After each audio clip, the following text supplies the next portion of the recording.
Alors, bonjour tout le monde, une chaleureuse bienvenue à cette série Aller plus loin, l'équité procédurale en tenant compte des traumatismes à la phase d'enquête du processus de plainte. Je suis très heureuse de vous accueillir dans cet espace. Je m'appelle Laura Muret, je suis la coordonnatrice du projet du Courage d'agir. La formation d'aujourd'hui fait partie de notre série nationale Séance de partage des compétences dans le cadre de laquelle nous invitons des personnes expertes en la matière à discuter des questions urgentes de tendances émergentes, pratiques, stratégies prometteuses pour lutter contre la violence sexiste sur les campus. Nos présentatrices d'aujourd'hui sont les auteurs de la boîte à outils, le traitement des plaintes de violences fondées sur le genre sur les campus sur laquelle cette formation est basée. Le guide est désormais téléchargeable gratuitement via le Centre de connaissances du courage d'agir. N'hésitez pas à en télécharger un exemplaire, à le partager avec tout le monde. C'est une ressource formidable.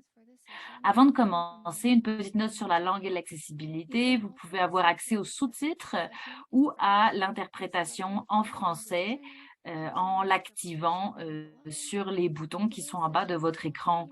La session d'aujourd'hui également sera enregistrée et sera disponible sur notre site web avec sa transcription. Possibility Seeds dirige le projet Courage d'agir.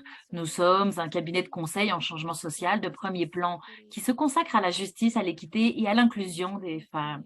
Avec plus de 20 ans d'expérience de travail avec des organisations communautaires, des gouvernements, des institutions privées et publiques, nous sommes très attentifs à l'impact de notre travail.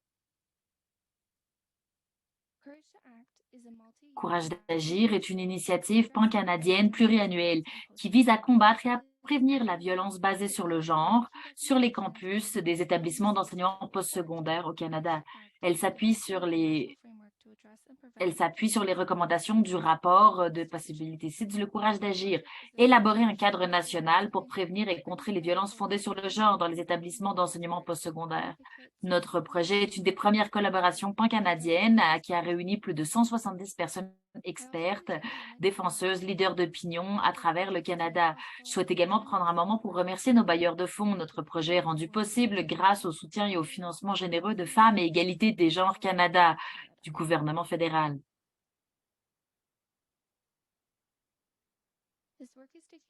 Ce travail se déroule sur et à travers les territoires traditionnels de nombreuses nations autochtones.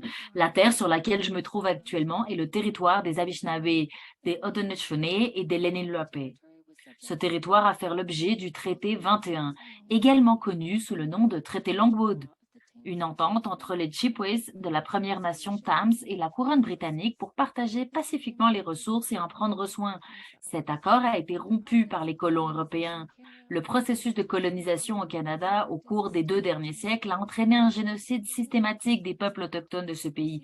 Nous constatons que ces actes de colonisation et de génocide se poursuivent aujourd'hui, notamment par la stérilisation forcée des femmes autochtones, l'épidémie de disparition et de meurtre de femmes, de filles et de personnes bispirituelles autochtones et la surreprésentation des enfants autochtones dans les établissements de soins, la criminalisation des autochtones qui se traduit par une surreprésentation dans les prisons, le racisme environnemental et le vol des terres et des territoires autochtones.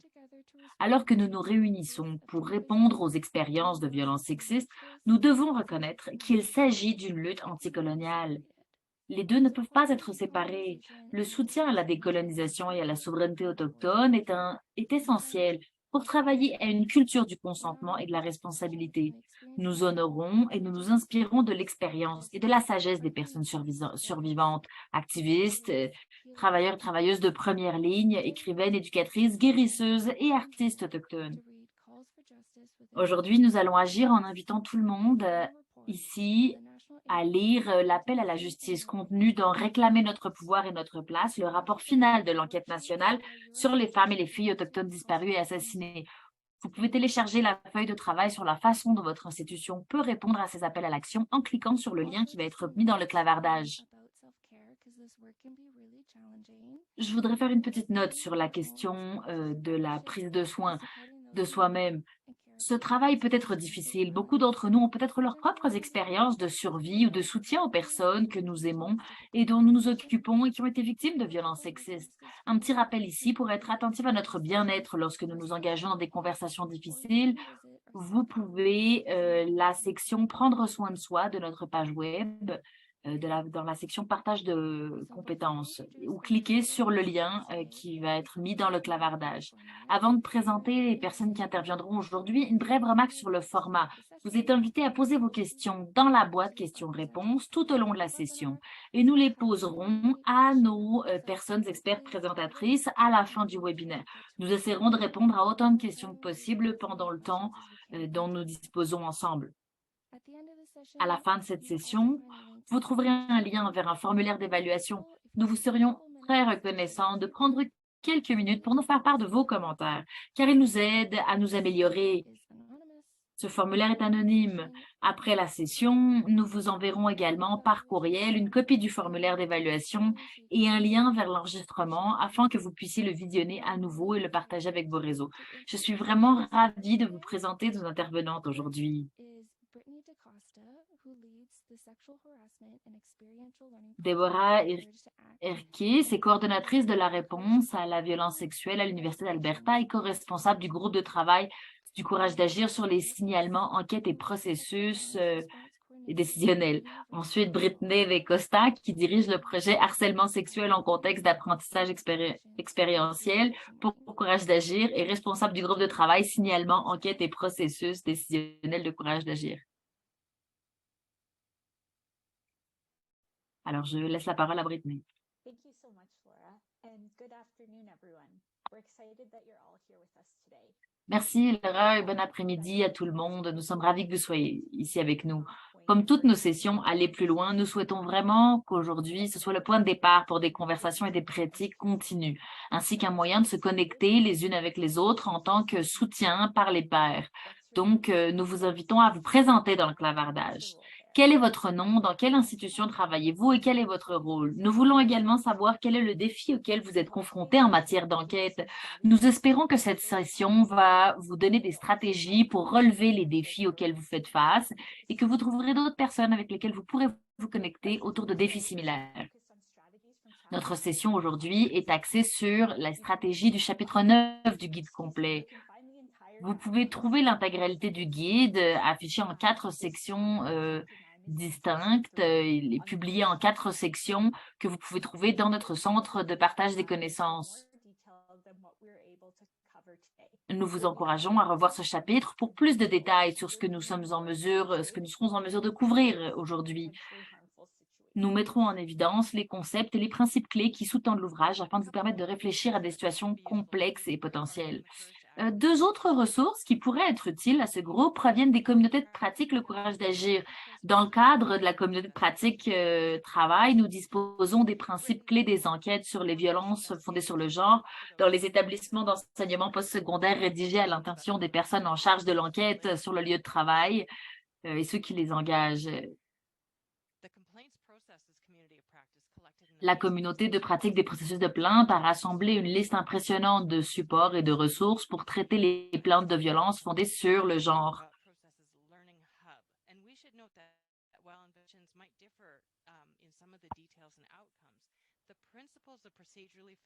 Nous devons noter que même si les enquêtes peuvent différer dans certains détails et résultats, les principes d'une procédure équitable, d'une enquête tenant compte des traumatismes et de mesures de réduction des préjudices devraient être à peu près les mêmes et que le sujet d'enquête soit un étudiant ou une étudiante ou une personne employée.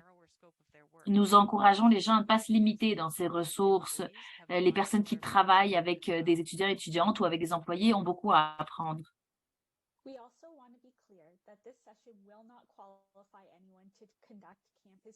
Nous tenons à préciser que cette session ne permettra pas à quiconque de mener des enquêtes sur la violence fondée sur le genre sur un campus. Ce n'est pas une formation aux enquêtes sur le lieu de travail. C'est un point de départ essentiel.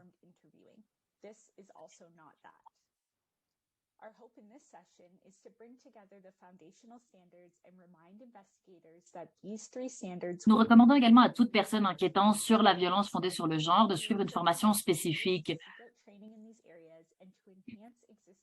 Au cours de cette session, nous allons vous parler des 3 piliers qui sont importants et on va essayer de rentrer en détail. Comme vous le savez peut-être, les outils du courage d'agir sont conçus pour être utilisés par n'importe quel établissement d'enseignement supérieur au Canada. Vous pouvez imaginer que cela nous a posé quelques défis logistiques pour tenter de fournir des conseils détaillés. Nous avons fait de notre mieux pour concevoir nos stratégies dans le guide afin que, quel que soit votre lieu de travail, vous puissiez trouver un moyen de les appliquer. Si vous ne voyez pas comment l'appliquer à votre établissement, eh bien, posez-nous des questions, n'hésitez pas.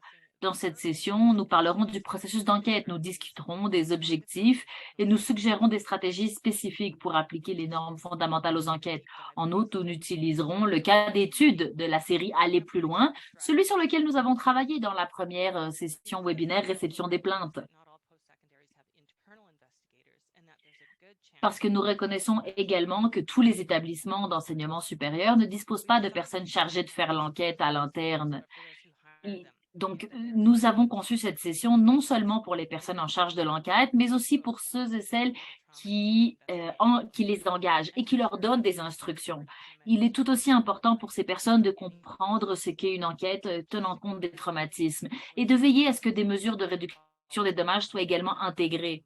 Je tiens à préciser à nouveau que nous parlons d'une plainte relative à une politique du campus et non à une plainte pénale. Bien qu'il puisse arriver qu'un incident soit signalé à la fois à la police et au campus et que les processus se déroulent simultanément, ils doivent être très différents l'un de l'autre en termes des parties concernées. Nous voulons aussi toujours reconnaître que le processus de plainte sera difficile, quoi qu'il arrive, et qu'il se peut que ce ne soit pas l'option préférée de toutes les personnes. Permettre à la personne survivante de s'exprimer et de choisir est une façon de réagir qui tient compte des traumatismes et qui est axée sur la survivante et qui respecte les différences culturelles ainsi que les expériences intersectionnelles. Une remarque sur le langage. Nous utilisons les mots personne plaignante et personne mise en cause comme une forme d'abréviation pour désigner respectivement la personne victime de violences fondées sur le genre et la personne faisant l'objet d'allégations. Et les parties, lorsque nous nous référons aux deux, il se peut que la politique de votre campus ne reconnaisse pas le plaignant comme une partie à l'affaire, mais pour les raisons exposées dans le guide, nous pensons qu'il devrait l'être. Enfin, nous utilisons personne interrogée pour désigner toute personne interrogée par la personne en charge de l'enquête, en reconnaissant bien sûr que toute personne, qu'elle soit partie ou témoin, peut arriver dans ce processus avec son propre traumatisme.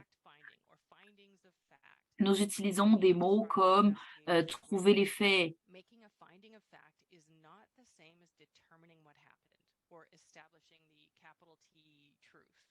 It is making a determination of which facts are supported by evidence on a balance of Alors, on fait la différence entre les faits qui sont basés sur des preuves ou pas. Une personne en charge de l'enquête administrative doit chercher à corroborer des informations qu'il reçoit de toutes les parties. Il doit utiliser des informations qui peuvent être des photos, des éléments documentaires ou tout autre document. We made the case that sexual and gender-based violence is a human rights issue to be remedied, not a criminal type offense to be punished, and that the three foundational standards work together and Dans le reinforce. guide complet, nous savons que la violence sexuelle et genrée est une question de droits humains à laquelle il faut remédier et non une infraction de type pénal à punir. Les trois normes fondamentales fonctionnent ensemble et se renforcent mutuellement si elles sont appliquées aux deux parties. Un petit rappel, l'enquêté procédural implique le droit d'être entendu et le droit des processus de décision impartiale.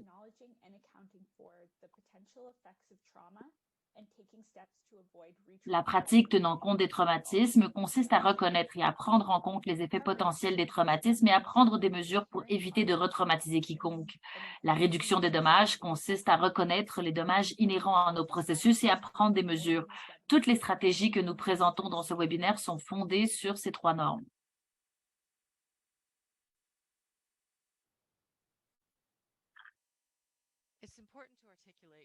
Il est important de formuler des choses qui semblent parfaitement simples. Tout le monde sait à quoi sert une enquête. Mais c'est précisément la raison pour laquelle nous devons en parler. Les gens ont intériorisé des hypothèses sur lesquelles sur les enquêtes provenant des médias sociaux, de la culture populaire. L'objectif d'une enquête administrative, c'est de recueillir toutes les informations disponibles et de déterminer s'il y a eu ou non une violation de la politique.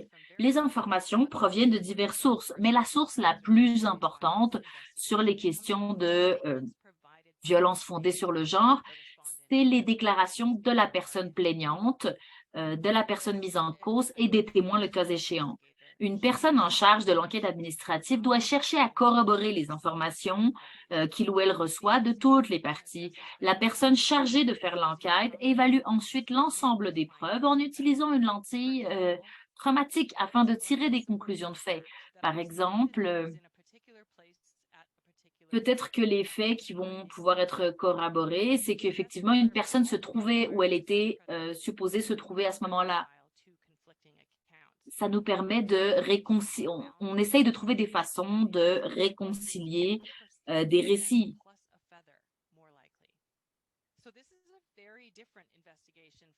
Donc, c'est une façon très différente de faire une enquête parce que, par exemple, on essaie d'équilibrer les probabilités, de savoir qu'est-ce qui est plus probable à 50% plus 1. Il s'agit d'une enquête très différente d'une enquête policière. On n'est pas en train d'essayer de fournir des preuves à un jury ou d'établir un jugement au-delà de tout doute raisonnable. Dans une enquête administrative, le droit de la réponse signifie qu'il ne devrait pas y avoir de surprise pour les parties. Elle doit savoir ce qui est allégué, ce qui est contesté et quelles preuves ont été introduites, qui pourraient ne pas correspondre à leur récit et pouvoir y répondre. Il s'agit non seulement d'une pratique de procédure équitable, mais aussi d'un moyen de réduire les dommages pour les personnes concernées. Je veux revenir sur ce point. Concernant les sources d'information les plus importantes, les parties et les témoins, c'est le travail de la personne chargée de faire l'enquête, de s'assurer que l'information est aussi complète et fiable que possible. Et comme nous espérons l'établir, une enquête tenant compte des traumatismes avec des mesures de réduction des dommages en place devrait faire exactement cela. Nous allons commencer par un rapide rappel de notre étude de cas. Nous avons d'abord présenté cette étude de cas dans notre série « Aller plus loin, réception des plaintes ». Et nous avons suivi notre plaignante Sarah et notre personne mise en cause, Alexei, à travers de l'application des mesures provisoires. Aujourd'hui, nous allons voir comment évolue l'enquête. Je tiens à préciser qu'à mesure que nous aborderons l'exemple de cas, nous partagerons des détails sur des incidents violents. N'oubliez pas de faire le point avec vous-même et si vous avez besoin de vous éloigner de vos ordinateurs ou de vous rendre dans la salle de prise de soin de soi que Laura a présenté plus tôt, n'hésitez pas, le lien est encore dans le clavardage. Notre étude de cas est centrée sur Sarah, une étudiante de première année vivant en résidence. Sarah a demandé de l'aide et a déposé une plainte parce qu'elle ne se sentait plus en sécurité dans sa chambre de résidence à cause d'un incident et d'un comportement continu d'un autre étudiant qui vit à son étage, Alexei. L'incident initial s'est produit lors d'une fête qui était à l'extérieur du campus où, selon Sarah, Alexei avait beaucoup bu et s'est approché d'elle et il lui a fait des remarques à caractère sexuel. Depuis cet incident, Alexei harcèle Sarah en envahissant son espace personnel, sa chambre et en lui envoyant des SMS inappropriés. Sarah a expliqué qu'Alexei n'agit de la sorte que lorsqu'il boit. Dans un premier temps, vous mettez en place une série de mesures provisoires pour soutenir le sentiment de sécurité de Sarah. Suite à une série d'infractions, les mesures provisoires sont réévaluées et par conséquent, Alexei est déplacé dans une autre résidence et sa carte d'accès à la résidence où vit Sarah est révoquée. Tout au long de la session d'aujourd'hui, nous présenterons d'autres éléments d'information pertinents pour une enquête sur la plainte de Sarah et nous utiliserons cet exemple pour illustrer comment appliquer les stratégies dans un cas pratique. Vous verrez également que nous avons laissé de côté de nombreuses informations afin de pouvoir étudier comment les stratégies peuvent s'appliquer dans différents contextes. Alors, on va commencer avec la première stratégie. Lorsqu'un membre de la communauté du campus dépose une plainte, il y a certaines attentes quant à la suite des événements qui comprennent généralement le fait qu'il y aura une enquête. Il peut arriver que l'affaire ne fasse pas l'objet d'une enquête, par exemple, s'il n'y a pas un lien clair avec l'environnement éducatif ou le lieu de travail, de sorte que l'institution n'a pas vraiment le pouvoir d'agir, ou si l'allégation ne constitue pas une violation de la politique. Peut-être que c'était un comportement qui n'était pas adéquat, mais qui n'est pas une violation à la politique. Ou bien, peut-être que la personne mise en cause accepte les faits tels qu'ils ont été allégués et n'a donc pas besoin d'une enquête. Il est important d'être transparent sur ces possibilités avec la personne plaignante. Mais si les politiques, les conventions collectives qui font la promotion d'une enquête, il doit y en avoir une. Suivre la politique, les conventions collectives est également un moyen d'éviter les appels ou les griefs qui prennent du temps et sont coûteux et qui ne sont généralement pas fondés sur les traumas, qui ne prennent pas compte des traumatismes et qui peuvent causer des dommages. C'est-à-dire, le respect de la politique, c'est en soi une mesure de réduction des dommages, dans la mesure où il rend le processus plus prévisible et plus transparent. En plus de la transparence du processus lui-même, la gestion des attentes tout au long du processus est une approche tenant compte des traumatismes. Clarifier le rôle de la personne, ça nous permet de clarifier le rôle des personnes. Qu'est-ce qu'on attend de chacun d'eux? Soyez explicite quant aux attentes. Il est également important d'être clair sur les raisons de ce que vous faites. Par exemple, pourquoi poursuivez-vous une ligne de questionnement particulière? En particulier si la question peut être interprétée comme un rejet de l'expérience de la personne ou comme un blâme. Il est important d'être clair sur les informations que vous cherchez et pourquoi. Et rappelons une fois de plus que la norme de la preuve sur l'équilibre des probabilités, on n'a pas besoin de chercher à trouver la vérité dans ce cadre. On cherche un équilibre des probabilités. Il est important que la personne en charge de l'enquête ne prétende pas avoir le dernier mot sur ce qui s'est passé. Les seules personnes qui sauront vraiment ce qui s'est passé sont celles qui ont été directement impliquées dans l'incident. Prétendre que la personne est l'arbitre final de ce qui s'est passé invalide et ignore l'expérience de la personne qui a subi la violence fondée sur le genre. Précisez plutôt le rôle de la personne en charge de l'enquête à l'ensemble des parties. Expliquez que son rôle, c'est de recueillir des preuves et de faire des constats dont la personne qui prend des décisions se servira pour conclure si la politique a été violée ou non et décider de la forme de correction qui pourrait être justifiée.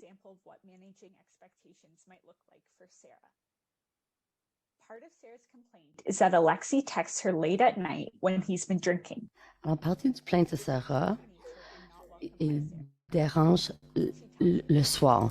Les textes, les SMS sont de caractère sexuel et pas bienvenus. Elle a reçu 8 SMS de Alexei. Elle n'a pas répondu à aucun de ces messages. Vous demandez à Sarah de partager ces SMS comme preuve. Si vous demandez uniquement Sarah pour les SMS et sans expliquer c'est quoi le processus, qu'est-ce qu'on va faire avec ces SMS, pourquoi ils sont nécessaires, elle va peut-être apprendre de suite que les SMS étaient communiqués avec Alexei et lui, il était demandé de vérifier le compte de Sarah.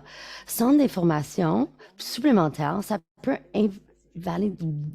déranger Sarah. Elle risque de se sentir en colère, frustrée et vaincue parce qu'elle ne croit plus qu'elle est considérée crédible, comme si elle ne serait jamais crue. Mais qu'est-ce qui se passe si vous adoptez une approche différente, informée par les traumatismes?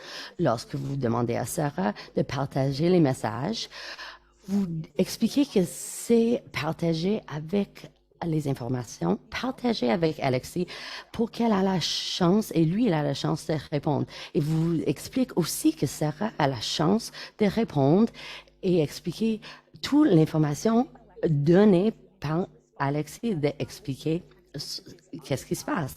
Alors, le fait de donner une chance à Alexei de répondre, ça ne veut pas dire que ses preuves sont plus crédibles ou que lui, il est un témoin plus crédible. Il faut rappeler à Sarah que vous essayez de ne pas trouver les erreurs ou les trous dans son histoire. C'est plutôt les SMS vont aider à établir les faits. Le fait que Alexei a texté 8 fois, ou c'est quoi la nature de ces textes. Si on donne toute l'information accessible à Sarah, elle va mieux comprendre le processus. Elle va mieux comprendre que c'est pas elle qui est en train de se faire l'enquête portée sur elle. Elle risque d'être plus ouverte à partager l'information si elle comprend bien comment l'information va être utilisée. Alors, pour continuer sur la prochaine stratégie, c'est vraiment de regarder c'est quoi les détails de cette enquête. Alors, on a de voir c'est quoi d'être improjudiciste, de pas de travailler sans un niveau d'être réellement impartial. Et il faut aussi faire ces investigations de manière qui arrive très vite, confidentielle et détaillée. Il faut qu'il soit là pour réduire le mal possible et vraiment informer par les traumatismes. On va vraiment continuer tous les modèles de l'enquête, mais rajouter toutes ces différentes mesures qui vont faire la réduction des dommages. Alors, de rentrer en détail pour la confidentialité, des fois, c'est mélangeant pour les deux bords et aussi les personnes qui portent les enquêtes. Alors, on veut aller en détail pour cette question sur la confidentialité. C'est important de se rappeler que c'est juste l'institution qui est soumise à la législation d'information à la vie privée qui va gouverner la collecte, la divulgation des informations personnelles. Une des utilisations autorisées de ces informations, c'est dans une enquête, de divulguer les preuves recueillies. On parle de les noms normalement. Alors, ça peut être divulgué aux deux parties pour leur permettre à répondre. Comme Brittany a mentionné dans l'étude de cas, ça ne veut pas de ne pas informer les parties de manière comment cette information va être utilisée ou donnée à l'autre personne en question, ça peut créer un manque de crédibilité. Ces personnes ne sont pas soumises sur les lois sur l'information et la protection de la vie privée. Alors, ils doivent leur parler de leurs expériences. On ne veut pas leur nier ou refuser cette chance de parler de leurs expériences. Par contre, de parler de ça publiquement, d'être capable de parler de leurs expériences comparé à rendre l'affaire publique sur les réseaux sociaux ou de partager les documents privés de manière publique. Alors, il faut leur expliquer d'aller public, ça risque de mettre en péril de toute l'enquête. Ça pourrait également rendre la personne vulnérable d'une action ou une poursuite civile de diffamation. J'aimerais juste rajouter que les organismes qui veulent défendre la VFG, ça peut rajouter le mépris, la déshumanisation aussi. Par contre, il faut créer plus de confiance parce que beaucoup de ces institutions postsecondaires, les personnes n'ont pas de confiance parce qu'ils ont déjà reçu du mal ou ont témoigné du mal causé par ces institutions ou établissements. On est rarement un lieu sûr, sécuritaire pour quelqu'un de venir pour parler de leur violence fondée sur le genre. Alors, on a besoin de protéger leurs droits, d'être capable de parler de leurs propres expériences.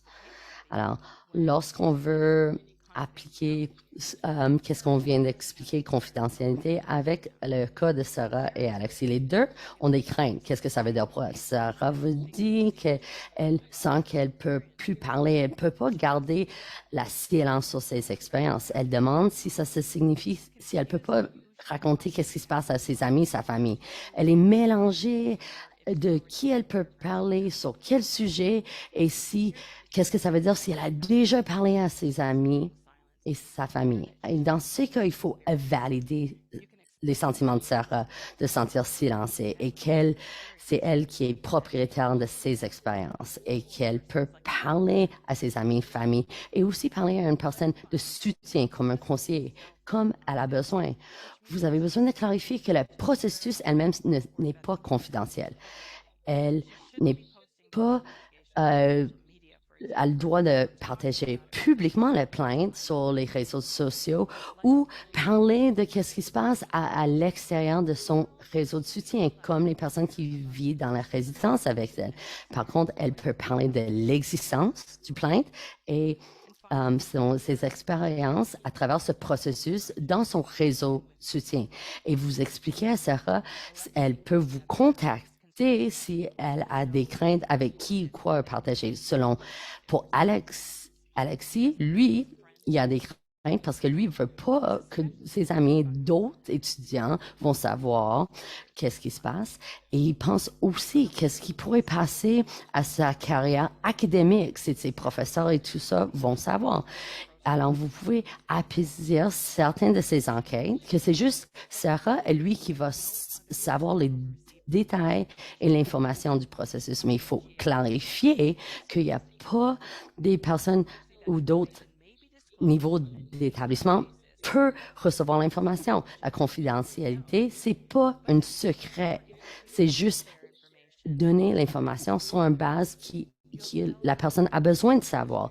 Par contre, quand vous avez besoin de partager l'information, vous allez expliquer à Alexis avec qui et pourquoi vous partagez ces informations. Il faut aussi reconnaître également que ce processus est difficile pour lui et encourager Alexis de chercher une sorte de soutien. Il faut quand même l'avertir qu'il ne peut pas faire des actions négatives comme harcèlement, l'isolement social de Sarah.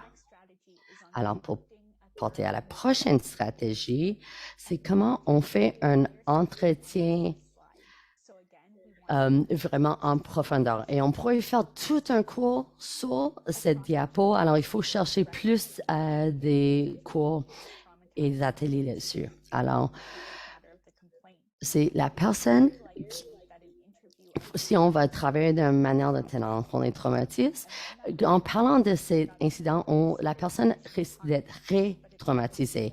Ça va pas juste te faire plus de mal, mais ça va rendre ça plus difficile de procéder, répondre à des questions-réponses, rappeler à des différents détails dans un ordre ou d'avoir une histoire cohérente de qu'est-ce que c'était passé. Alors, c'est vraiment pour la personne qui porte l'enquête de savoir quel genre de questions de poser et comment les poser pour chercher les bonnes informations. Et c'est le rôle de la personne qui porte l'enquête de sortir les bonnes informations et les garder en ordre et pas la personne qui donne l'entrevue. Alors, pour commencer, on commence peut-être avec le qui, où, comment, quoi. On commence avec les souvenirs. Et puis, on apporte des questions de suivi après. On commence avec une grande question ouverte. Alors, qu'est-ce que vous rappelez de l'incident? Et puis, on va au fur et à mesure, dans plus de détails, d'essayer d'utiliser le langage neutre qui ne va pas mettre blâme sur la personne qui partage. Quelqu'un qui sent pas en sécurité, ils vont pas procéder, qu'est-ce qui se passe, ou répondre complètement à qu'est-ce qui s'est passé. Les souvenirs ou les mémoires peuvent être considérablement affectés par les traumatismes. Alors, la personne en charge de l'enquête a besoin de réfléchir et donner la chance que la personne peut revenir et donner plus de détails si la personne se souvenait quelque chose plus tard. Aussi, de rendre l'espace d'entretien plus confortable et de créer une situation plus alléchante. Alors, lumière, etc. C'est pas juste d'être plus gentil, c'est juste de faire tout ce qui est possible, de sortir les meilleures informations de vos participants. Enfin, il est important de dire, même quand on utilise les pratiques tenant en compte les traumatismes dans une manière d'enquête, il n'y a rien qui garantit qu'une personne interrogée ne serait pas déclenchée. On peut toujours mettre en œuvre les techniques de réduction de dommages quand on peut et vraiment penser aux besoins de la personne interrogée. Alors, les personnes qui vont critiquer ce processus informé par les traumatismes vont dire que peut-être c'est mieux de ne pas faire cette investigation pour protéger la personne d'un autre traumatisme. Juste un instant, j'ai perdu le doigt. OK, est-ce que vous m'entendez encore? Désolée, je suis... Désolée, est-ce que je devrais prendre... non, j'ai juste besoin de fermer quelque chose.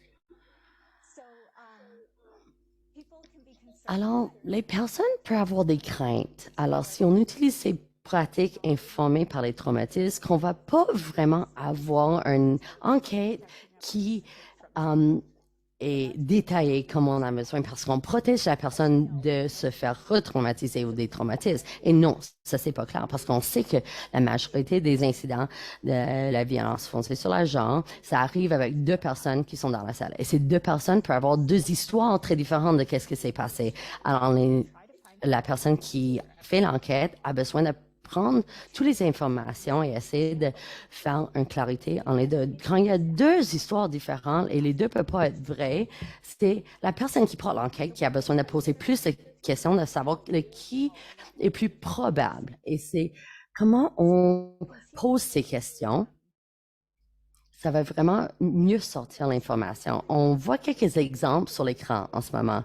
Alors, comment on peut enlever cette notion de blâme? Parce que même si c'est pas l'intention, ça peut sortir. Alors, aller vers les questions plus qui sont plus curieuses et donner une chance pour la personne de donner leur propre interprétation. Alors,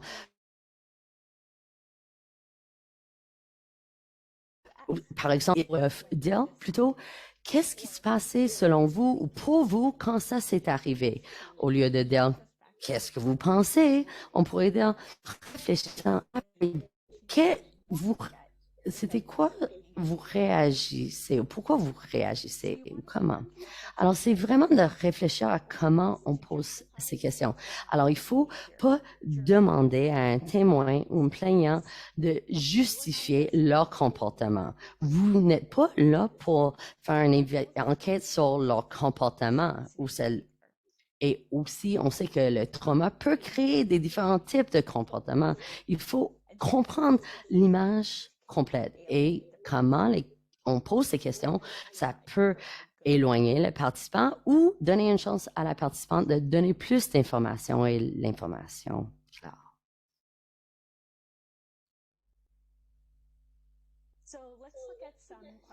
Alors, on va regarder quelques questions qui vont peut-être sortir quand vous regardez ce cas. Alors, on parle de nuit de premier incident, il y avait les personnes qui buvaient. Alors peut-être vous allez poser la question à Sarah, combien de consommation elle avait peut-être pour parler de consommation. Mais Sarah pourrait avoir une interprétation de cette question que peut-être vous mettez le blâme sur elle.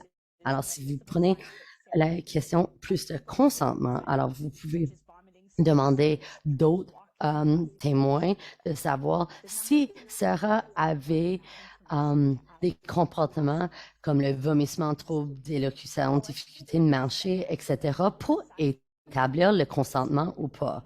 Mais essayer de ne pas s'agir de blâmer la victime. Il faut demander est-ce que c'est vraiment pertinent dans le cas. Alors ici, est-ce qu'on a besoin d'établir le consentement et vérifier le consentement? Et non, le plainte, c'était pas qu'il n'y avait pas de consentement, c'est qu'il ne se souvenait pas de ses contacts physiques avec Sarah. Et on sait qu'après le cas, Sarah évite Alexis. Elle descend de lui, il ne répond pas à ses SMS, elle n'engage pas de tout. Par contre, quand on parle avec Alexis, il dit que Sarah engage avec lui, qu'une fois, elle a même répondu à un SMS et qu'elle lui parle dans les couloirs de leur résidence. Pour Alexis, c'était une indication que Sarah était d'accord avec ses avances. Alors peut-être vous aimeriez demander à Sarah de savoir pourquoi est-ce qu'elle a répondu à son SMS, pourquoi elle continue à parler avec lui dans les couloirs. C'est possible que c'était peut-être un malentendu et Alexis interprète mal ses signaux. Cependant, ça c'est pas recommandé de tout quand on veut travailler dans une enquête tenant compte des traumatismes. Comment Sarah ses comportements avant ou après le cas en particulier, ça va pas. Il n'y a pas un rapport si elle avait subi ou non les violences sexuelles. Alors, cette stratégie, c'est encore plus important. Alors, cette enquête informée ou tenant compte des traumatismes, c'est de voir comment ça peut affecter comment les informations sont recueillies. En absence de preuves, il est facile d'oublier les déclarations elles-mêmes sont des preuves à prendre en compte et peut être des fois contradictoires. Le deuxième élément sur le diapo, il faut le répéter parce que ça peut être très difficile pour un enquêteur parce qu'on n'a pas on cherche pas à mettre en évidence un doute raisonnable ou une tromperie. C'est plus de voir déterminer qu'est-ce qui est probable et qu'est-ce qui est moins probable. Et ça démontre vraiment c'est quoi les informations qu'on veut recueillir. Au lieu de créer des trous ou trouver les faillettes ou quelqu'un qui est malhonnête. Alors, un enquêteur pourrait préférer un recette que l'autre, même si la personne ne se rappelait pas si elle a fait quelque chose avec sa main droite ou son main gauche. Alors, il faut aller vers toutes les interactions avec une compréhension très détaillée, comment les signes de traumatisme peuvent être pris par des indicateurs de malhonnête et de voir plus une relation ou amicale, un contact amical. Par contre, les incohérences dans les détails ne devraient pas être vues comme des signes de tromperie. Et la personne chargée de l'enquête devrait savoir que même s'il n'y a pas d'apparence d'un traumatisme, ça ne veut pas dire que ça n'existe pas. Quand on voit qu'il pourrait avoir un traumatisme, ça devrait apporter une autre approche d'accéder à cette information. Et c'est vraiment l'investigateur qui devrait prendre toute cette information et créer une image holistique. C'est pas à la personne plaignante et les témoins à faire ça. Alors, ça, c'est une stratégie qu'on voit pas dans le guide, mais c'est qui est plus aidant que j'ai fait quand mon travail dans l'enquête sur les plaintes relatives aux droits de l'homme. J'envoie mon résumé de déclaration reçue, fourni, et j'ai fait, comme l'entrevue, j'ai fait mon résumé moi-même et j'ai envoyé ça à eux-mêmes. Corrections or add details if I got On peut something. faire des corrections ou ajouter des détails si je me suis trompée. Vous pouvez leur demander de préciser si certains domaines nécessitent plus d'explications. Ça minimise les chances d'appel ou de grief au motif qu'une déclaration n'a pas été entendue ou prise en compte ou comprise. Leur donner un certain contrôle sur la façon dont ils seront représentés dans le rapport d'enquête, c'est important. Ça oblige la personne chargée d'enquêter à garder un langage totalement neutre. Certaines personnes craignent que cela permette aux parties d'adapter leurs preuves à la situation. C'est peut-être en partie vrai. Ils n'examinent pas leur propre déclaration, pas celle de quelqu'un d'autre, mais ils peuvent en profiter pour essayer de prendre le dessus en modifiant leur déclaration à ce stade.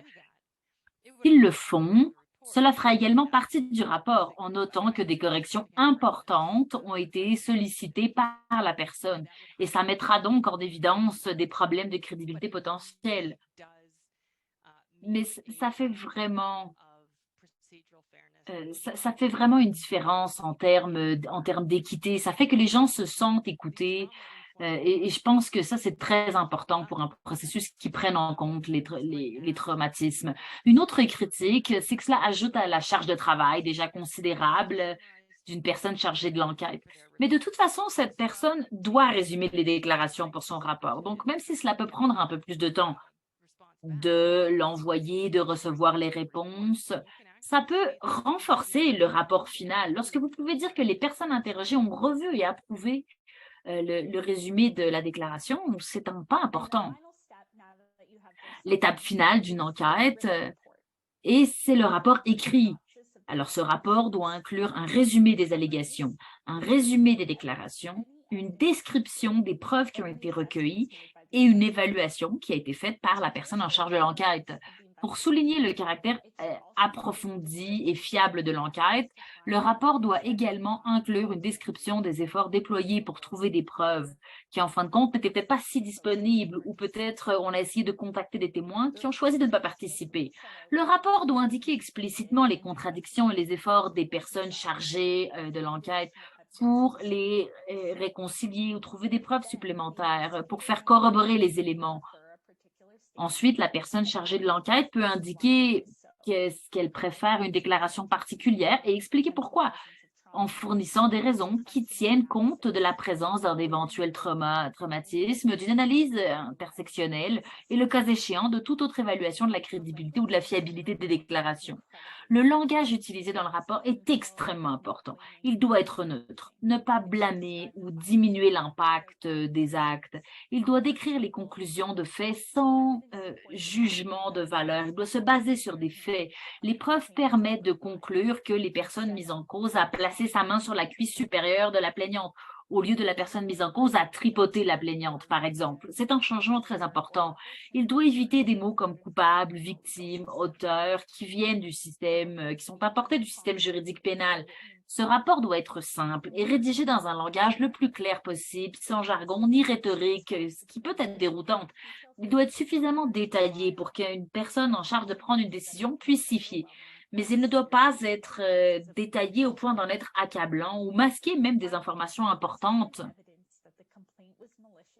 Enfin, à moins que vous ne trouviez des preuves que la plainte était malveillante ou vexatoire, au-delà des affirmations de la personne mise en cause selon laquelle elle l'était, évitez tout langage qui implique une supposition de fausse déclaration. Nous travaillons dans un environnement où il ne peut pas y avoir de preuves à l'appui de toutes les allégations. Il est important de noter qu'un manque de preuves ne signifie pas nécessairement qu'une allégation soit fausse. Ça n'est pas notre rôle de dire si quelque chose est faux ou pas. Avant de conclure, nous voulons également reconnaître l'importance de prendre soin de soi en tant que personne en charge de l'enquête ou qu'une autre personne impliquée dans le processus. Vous serez exposé à des histoires et à des expériences qui sont traumatisantes. Et ça peut être très lourd et ça peut être déclencheur pour vous. Il est important de prendre soin de vous pour votre propre bien-être, mais aussi pour les personnes avec lesquelles vous vous engagez dans ces espaces. Prenez le temps à réfléchir à cela. Comment reconnaît-on les signes en soi? Quelles sont les pratiques que vous mettez en œuvre pour prévenir une réponse de l'ordre du spectre du traumatisme? Quelles ressources sont à votre disposition pour favoriser votre bien-être et que vous soyez en mesure de prendre soin de vous? N'oubliez pas, c'est une nécessité de prendre en compte les soins communautaires. Trouvez les vôtres et soyez en lien avec ces personnes. L'objectif des enquêtes, c'est de corroborer des informations fournies par deux parties afin d'établir des faits. Nous n'essayons pas de faire des trous dans l'histoire d'une personne, ni dans les informations qui nous sont fournies. Nous n'essayons pas de la délégitimiser ou de trouver si on nous a menti. Comme toute autre partie du processus de plainte, l'équité procédurale, c'est la pratique tenant compte des traumatismes, s'applique aux deux parties et sont nécessaires à l'intégrité de l'enquête. Refuser l'équité procédurale aux plaignants ou ne pas adopter une approche tenant compte des traumatismes avec les personnes mises en cause ne fera que nuire à la capacité de recueillir des informations les plus complètes et les plus précieuses possibles afin de mener à bien votre évaluation. Enfin, finalement, je tiens à réaffirmer l'importance de renforcer vos propres compétences et connaissances en cherchant des informations sur le lieu de travail, les enquêtes relatives aux droits humains, sur la question de la prise en compte des traumatismes, ainsi que sur la lutte contre l'oppression et les préjugés. Je voudrais faire la promotion de notre prochaine session, la dernière de la série Aller plus loin. Ce sera en avril. Ça portera sur les procédures équitables tenant compte des traumatismes et réduisant les dommages dans les cas de violence fondés sur le genre. En attendant, vous pouvez regarder les enregistrements de l'introduction aux normes fondamentales, les épisodes précédents de cette série sur Aller plus loin, sur la question de la réduction des dommages, de l'admission, de la réception des plaintes, des mesures provisoires. Et vous pouvez trouver tout ça sur le site web du Courage d'agir. Vous pouvez aussi vous inscrire dès maintenant sur la page dans la section de partage des compétences.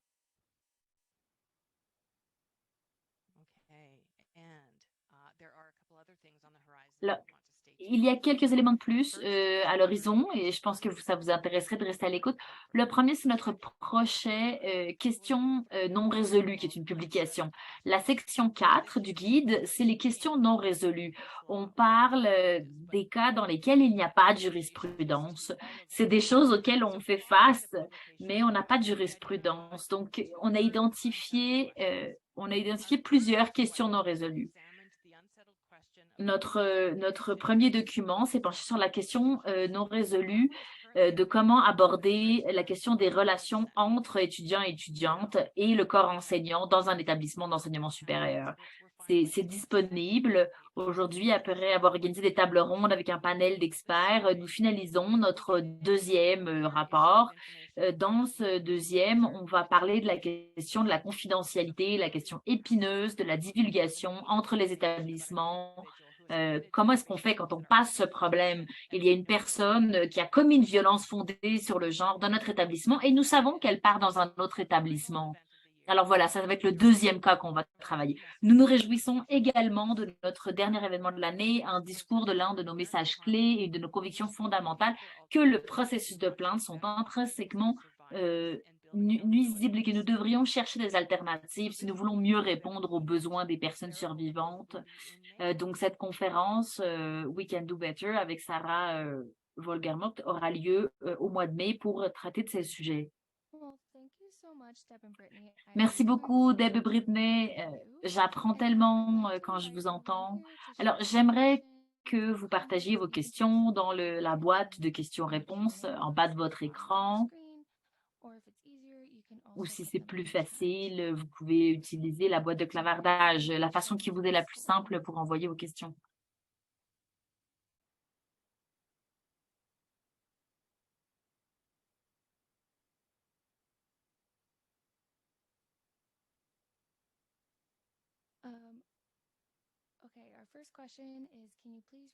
Alors, la première question, c'est est-ce que vous pouvez nous répéter où est-ce qu'on peut trouver ces deux documents dont vous venez de nous parler? Oui, alors ils sont dans le centre de partage des compétences sur la page web du Courage d'agir.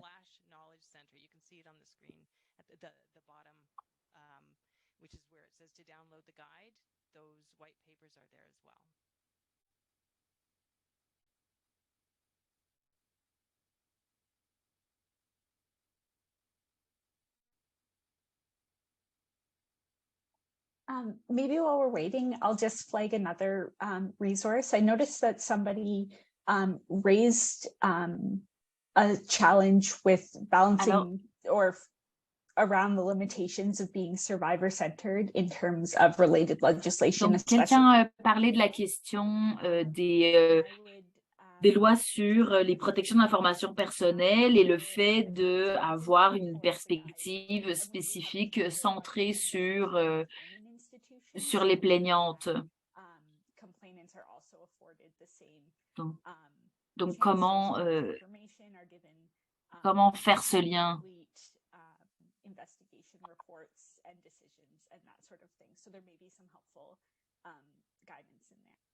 Donc, je pense qu'il pourrait aussi y avoir des informations importantes dans ce document sur ces enjeux-là.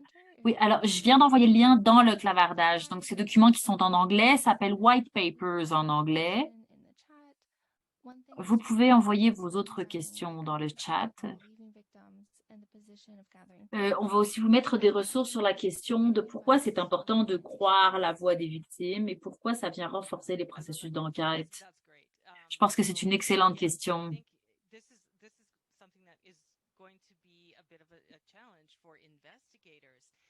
Alors, ça, c'est quelque chose qui est complexe pour les personnes en charge des enquêtes. C'est que traditionnellement, on ne croyait pas les personnes survivantes. C'est ça qui s'est passé historiquement.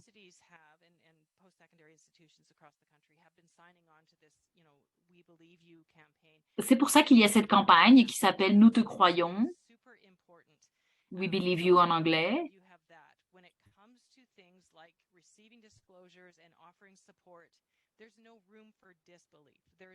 Nous, ce que nous disons, c'est qu'il n'y a pas de raison de ne pas croire les gens, puisque si les gens viennent faire une dénonciation, c'est parce que, par exemple, quand on parle de soutien aux personnes victimes, c'est sûr qu'on les croit parce que personne ne va pas chercher du soutien si elle n'a pas besoin. Mais quand on reçoit une plainte, il ne s'agit pas de trouver la vérité. Donc, on n'est pas en train de se dire « je ne crois pas cette personne » ou « je crois celle-ci ». Non, on est en train d'écouter deux versions et on trouve des éléments pour corroborer ces deux versions. Parce que ce qu'on veut faire, c'est trouver des éléments qui permettent de corroborer que ces déclarations, c'est vrai. Peut-être que vous ne trouverez pas des éléments qui vont permettre de de le faire.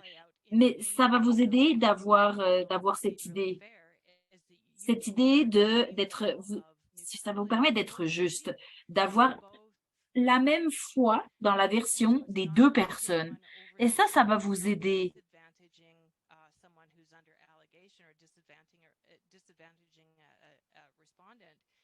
Et comme ça, vous n'allez pas désavantager aucune des personnes qui va être interrogée, ni la personne mise en cause, ni la personne plaignante, parce que vous n'avez pas besoin de vous demander si l'une est plus probable que l'autre, mais plutôt de trouver des informations dans les deux cas. Et ça vous permet d'agir avec équité. Je pense que la question de la transparence et la question de comment gérer les attentes, c'est un élément très important. Je pense que c'est important de laisser savoir aux gens quelle est... Je pense que c'est important que les gens connaissent votre rôle, que vous n'êtes pas votre rôle n'est pas d'établir la vérité, ni de savoir ce qu'elles ont vécu. Elles savent ce qu'elles ont vécu. Et que si les gens comprennent votre rôle, je pense que ça aide beaucoup à la réduction des dommages. Je pense que vous devez être sûr que les personnes ont accès à un soutien, parce que dans le cadre d'un soutien, on vous croit. Il n'y a aucune raison de ne pas vous croire si vous cherchez du soutien. Donc, je pense que ça, c'est important que s'assurer que chacune des personnes a accès à du soin. Et vous devez leur dire et vous devez leur faire comprendre que ce n'est pas votre rôle d'être en soutien, mais vous pouvez les rediriger vers ces ressources. Et ça, c'est très important.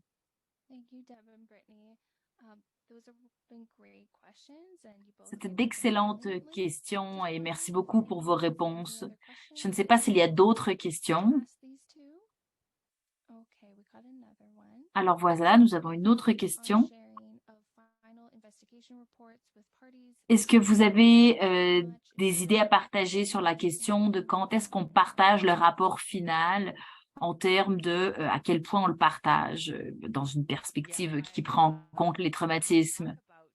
Je pense que lorsqu'on parle de l'équité procédurale et qu'on s'assure que les deux parties ont accès à ça, je pense que ça veut dire que l'information leur est dévoilée. Il y a une divulgation complète de l'information. Et donc, le rapport final, c'est le rapport final, hein, c'est ce qui va aller entre les mains de la personne qui prend une décision.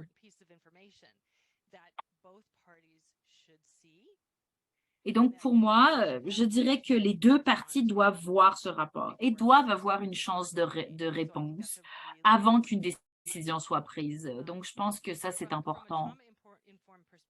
Dans une perspective qui prend en compte les traumatismes, il est fondamental de comprendre que les deux parties doivent avoir du soutien au moment de recevoir ce rapport. C'est très difficile. Par exemple, lire des allégations contre soi, c'est très difficile, surtout si on ne considère pas qu'elles sont vraies et les avoir en détail, ou devoir donner les détails et lire une expérience très personnelle qui a été vécue. C'est très difficile à lire. Donc, dans une perspective qui prend en compte les traumatismes, il faut s'assurer que les personnes ont accès à du soutien quand elles reçoivent ce rapport. Elles ne peuvent pas simplement recevoir ce rapport. Il faut vraiment comprendre que c'est quelque chose qui est complexe dans la vie des gens et que ça a un rôle particulier dans le processus d'ensemble. Merci beaucoup, Deb. Alors, nous avons une autre question. Est-ce que vous pourriez élaborer sur les distinctions entre les institutions d'enseignement supérieur, mais ou des parties individuelles? Quelles sont les obligations?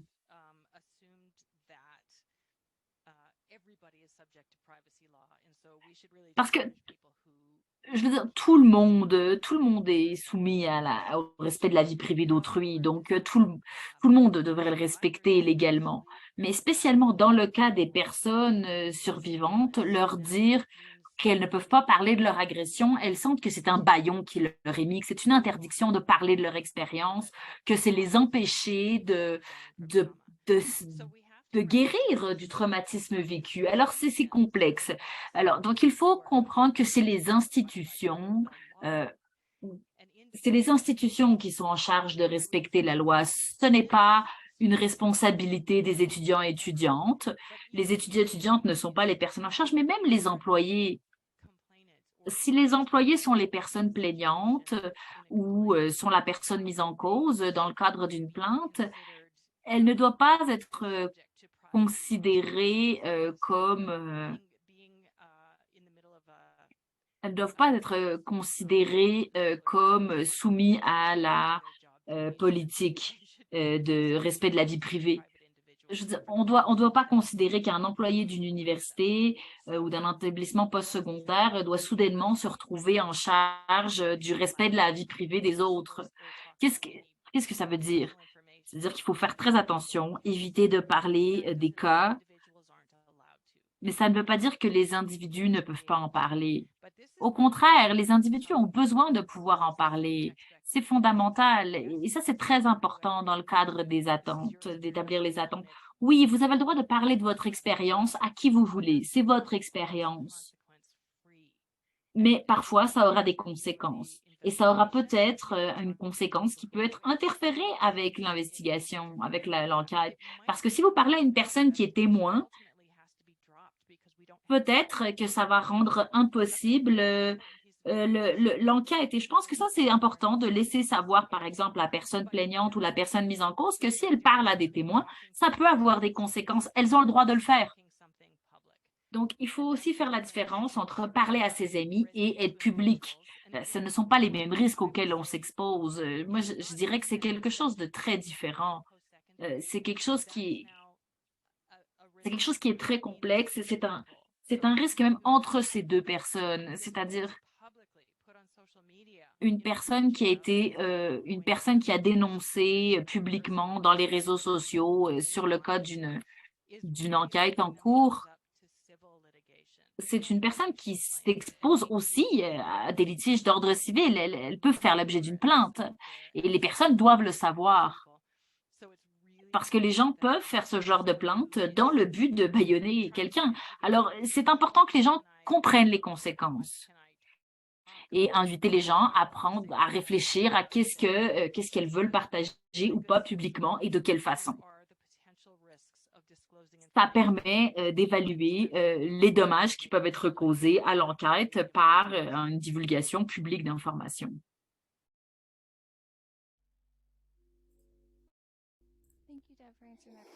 Alors, merci beaucoup pour la réponse, Deb. Je sais des fois, ça prend un peu de temps de réfléchir à vos questions, de les rajouter dans la boîte de cravatage. Alors, en attendant, j'ai une question pour Brittany et Deb. J'ai vu un petit commentaire dans le clavantage qu'on parle de l'enquête.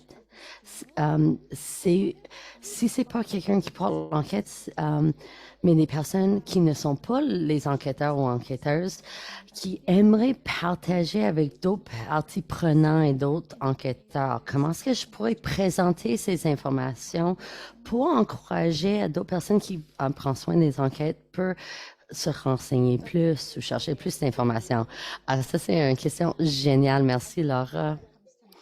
Alors, quelque chose qui vient à tête, c'est vraiment qu'on retourne toujours au même moment. Peut-être vous avez déjà entendu plusieurs fois, il faut arrêter que j'explique ça, je m'excuse. Par contre, je pense que c'est important de le dire encore quand on pense aux procédures et d'être équitable. Et on pense à nos pratiques informées qui tiennent compte des traumas, d'être une procédure qui est équitable, qui est nécessaire pour faire cette procédure de manière équitable, d'être informé par les tenant compte des traumatismes. Alors, si vous aimeriez expliquer à quelqu'un que ça, c'est la route à prendre, de faire l'enquête.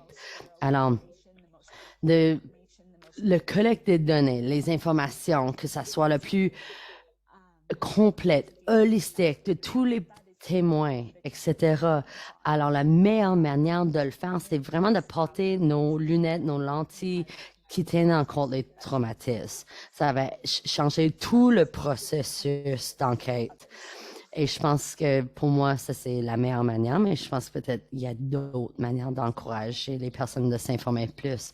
Merci beaucoup pour la réponse. Je ne sais pas, je vois pas d'autres questions en ce moment. Alors, j'aimerais juste remercier énormément Deb et Brittany. Vous êtes tellement brillants. J'apprends tellement de vous deux. Merci de partager vos connaissances et vos expertises. J'ai aussi partagé dans le clavardage le centre de connaissances au Knowledge Center où vous pouvez télécharger le guide et le White Papers, le guide qu'on a mentionné. Et j'aimerais remercier tout le monde, tous les participants et participantes qui sont venus aujourd'hui, comment vous êtes dédiés de combattre et prévenir la violence basée sur le genre, sur vos campus. Alors, merci d'être ici et travailler avec nous. Et s'il vous plaît, n'oubliez pas de remplir nos formulaires de commentaires et évaluations. On apprécie beaucoup votre temps parce que ça va nous aider comment on peut améliorer ces sessions. Et merci aux interprètes, à la personne qui a fait le sous-titrage pour rendre tout ça accessible. Merci. Bonne journée tout le monde. Merci.